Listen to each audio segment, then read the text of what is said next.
लेकिन सवाल सनातन को लेकर है। जिस सनातन पर चुप्पी आज तक साधी हुई थी आपने, क्या वो चुप्पी टूटेगी क्या?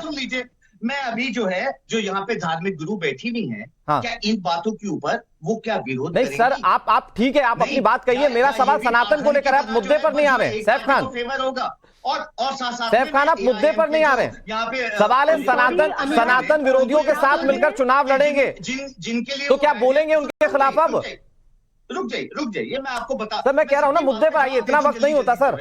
एआईएम के जो वक्ता और प्रवक्ता यहाँ पे बैठे हैं, उनको मैं शायद सीधा एक सवाल पूछा था जिसका जवाब अभी तक देश था जो हज के लिए सब्सिडी देता था, तो एआईएम नहीं देती थी। नहीं सैफ खान जी, चलिए ठीक है, आपने अपनी बात कह ली। मैं शिवम जी भी इंतजार कर रहे हैं। मैं चाह रहा हूं कि आप सनातन पर एक शब्द तो कहें। सनातन को खत्म करने की बात कही साहब, जिसके दर पर जाकर आप माथा टेकेंगे, उनसे उत्पन्न हुए सनातन को खत्म करने की बात कही है। नहीं, उनसे संबंधित रामचरितमानस को लेकर जो सवाल उठाए गए, वो आपके गठबंधन के नेता हैं सर।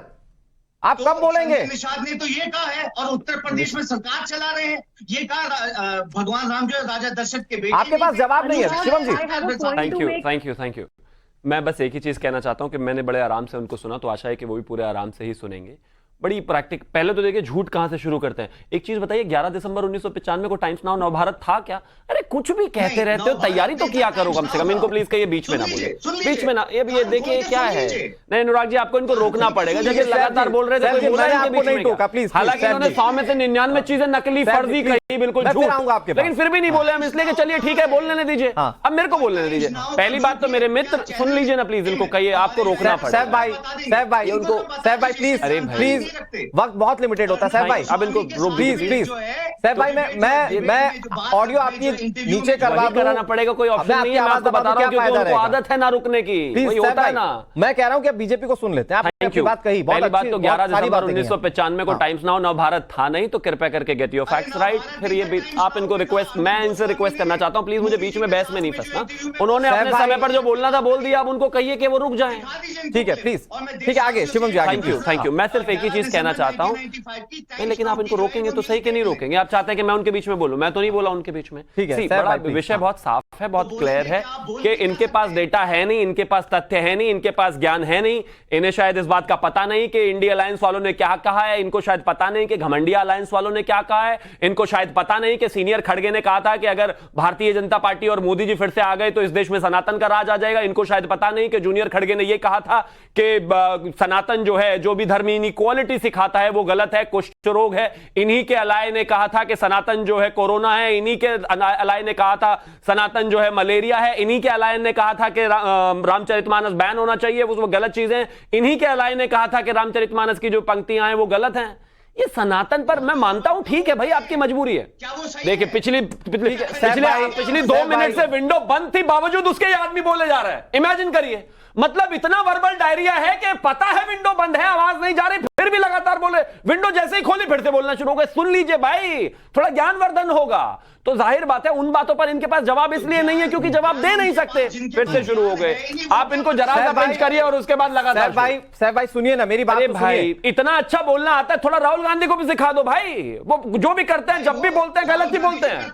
ये देखिए, सर्टिफिकेट नहीं चाहिए आपको। अरे सर्टिफिकेट देना भी नहीं है। अरे भाई एक चीज बताइए, ऐसे नकली आदमी को मुझे सर्टिफिकेट देना नहीं, अपना नाम थोड़ी ना खराब कराना है। सुनिए आप जरा प्लीज, मैं बीच में नहीं बोलना चाहता, आवाज में मेरी आपसे बेहतर है।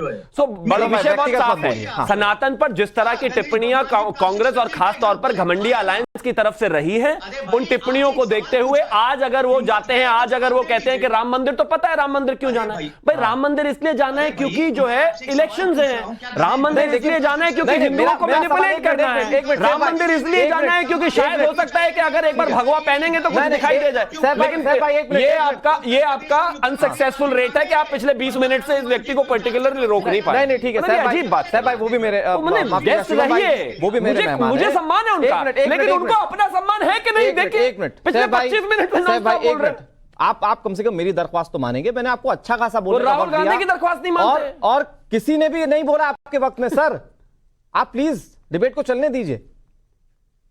मेरा एक सवाल है शिवम जी, लेकिन बीजेपी की पिच पर, मैं आपने कहा पिच नहीं, मैं कह रहा हूं कि सियासत की वो पिच जो तैयार की जाती है, उस पिच पर अगर राहुल गांधी आएंगे तो अभी जिस तरह से कांग्रेस के नेता कह रहे थे कि इसका तो सम्मान होना चाहिए, स्वागत होना चाहिए, तो बीजेपी सवाल क्यों उठा रही है?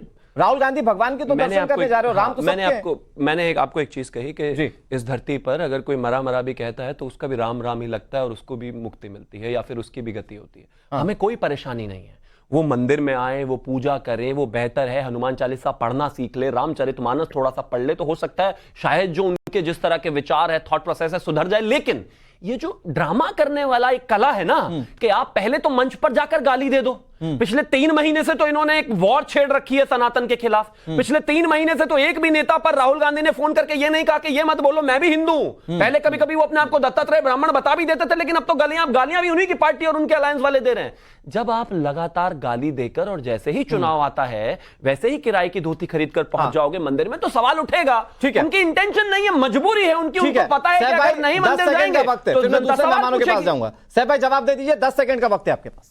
देखिए, सबसे पहले नहीं, जवाब इस बात पर देना है कि भाई घमंडिया के जो नेता थे उनके बयानों का क्या करें। ठीक है साहब भाई, मैं कुछ नहीं कह रहा हूं। जवाब इस बात पे देना है कि कांग्रेस के नेताओं ने जो कहा उस पर क्या करें। ठीक है, बोलने दें शुभम भाई, ठीक है। नहीं, आप मुझे जवाब उस पर दीजिए, नहीं एकदम पॉइंटेड जवाब चाहिए, इधर उधर नहीं। घमंडिया के जो नेताओं ने कहा वो सही है या गलत है? घमंडिया के नेताओं ने जो कहा वो सही है या गलत है? आप जैसे प्रियांक खड़गे ने जो कहा वो सही है या गलत है? दूसरी बात जो है, मल्लिकार्जुन खड़गे जो कहा वो सही है या गलत है? बिहार के शिक्षा मंत्री ने जो कहा वो सही है या गलत है? नहीं, अगर हिंदू है तो क्लियर कीजिए ना स्टैंड। ठीक है शुभम भाई, प्लीज थोड़ा ना। अभी उनको स्वामी प्रसाद मौर्य जो रामचरितमानस को लेकर कहते हैं वो सही कहते हैं या गलत कहते हैं? कांग्रेस क्या कहती है इस पर? शिवम भाई अब बताएंगे कि नहीं? आपसे आगे नहीं चलेगा, यहाँ कोई आम आदमी नहीं बैठी है। शिवम त्यागी बैठा, बताइए। मगर उसका नहीं बताइए ना जरा, ये जो 25 बयान आए हैं। नहीं, लेकिन पता है एक मिनट, हिंदू जो है कोड है, सनातन जो है कोड है। ठीक है शिवम भाई, क्या स्टैंड है ठीक है शिवम भाई और साहब भाई, बस ठीक है, हो गया कांग्रेस का, हो गया, ओके। साहब भाई पता है परेशानी कहां से शुरू हुई? आपसे सनातन को लेकर सवाल पूछा गया था, आप घुमाते रहे। सर जलेबी थोड़ी तलना है, आपको सवाल का जवाब देना। मैं नहीं बोल रहा बीच में, ठीक है, मैं नहीं, अब मैं इतना वक्त में नहीं दे पाऊंगा। मैं साहब भाई आऊंगा आपके पास, एंड में आपके पास आऊंगा। साहब भाई पूरी चर्चा सिर्फ आपको नहीं दी जा सकती, आई एम सॉरी। मैं साहब भाई आ रहा हूं आपके पास, सुनिए ना मेरी बात तो सुनिए। मैं एक रिएक्शन लेकर फिर आपके पास आऊंगा। मैं बहुत जल्दी से दानिश जी के पास जाऊं, उससे पहले साध्वी जी मुझे ये बताइए कि अगर आपके साथ वाले लोग सनातन को गाली देते रहे, मसलन वो समाजवादी पार्टी के नेता हो, चाहे वो आरजेडी के नेता हो या फिर डीएमके के नेता हो, वो सनातन को गाली देते रहे, रामचरितमानस को गाली देते रहे, लेकिन राहुल गांधी अगर राम मंदिर में जाके माथा टेकेंगे तो क्या इससे वोटों का ट्रांसफॉर्मेशन हो जाएगा? क्या ये यकीन दिला पाएंगे कि वो वाकई में राम भक्त हैं? अनुराग, इनके अलायंस की तरह में पार्टी बात करती है, कांग्रेस अभी इस कॉन्फ्रेंस की दुबई में प्रमुख कहा कि कांग्रेस पार्टी लोग हिंदू और हिंदू शब्द से है। साध्वी जी आपकी आवाज बहुत क्लियर नहीं आ रही है, आपकी आवाज बहुत कट रही है। मैं कोशिश करता हूं एक बार फिर से आपके पास आने के लिए, एक बार थोड़ा सा वो दुरुस्तगी देख लें। दानिश जी मुझे ये बताइए कि ये क्या सिर्फ एक धर्म की राजनीति ये मजबूर कर देती है राजनेताओं को कि जो कभी उसकी खुद मुखालफत करते रहे अब उसी रास्ते पर खुद चलने लगे?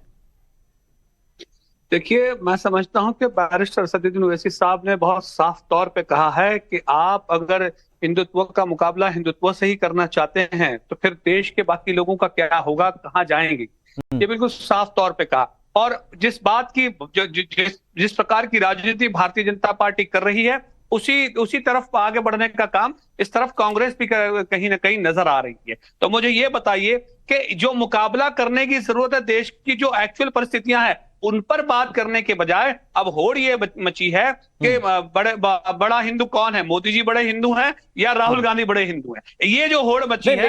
लेकिन बड़ा मुस्लिम बनने की भी तो एक होड़ होती है ना सर दानिश जी, बड़ा मुस्लिम बनने की भी तो एक होड़ होती है ना। अच्छा, मैं जवाब दूं। हाँ। देखिए, बड़ा मुस्लिम बनने की होड़ इस तरह की मची हुई है कि मैं आपको बता दूं कि देश के अंदर में करीब लगभग 15-18% जिनकी आबादी है उनका रिप्रेजेंटेशन क्या है पार्लियामेंट से लेकर पंचायत तक। बताइए आप मुझे, इसका तो जवाब ना मोदी जी कहते हैं, राहुल गांधी कहते हैं।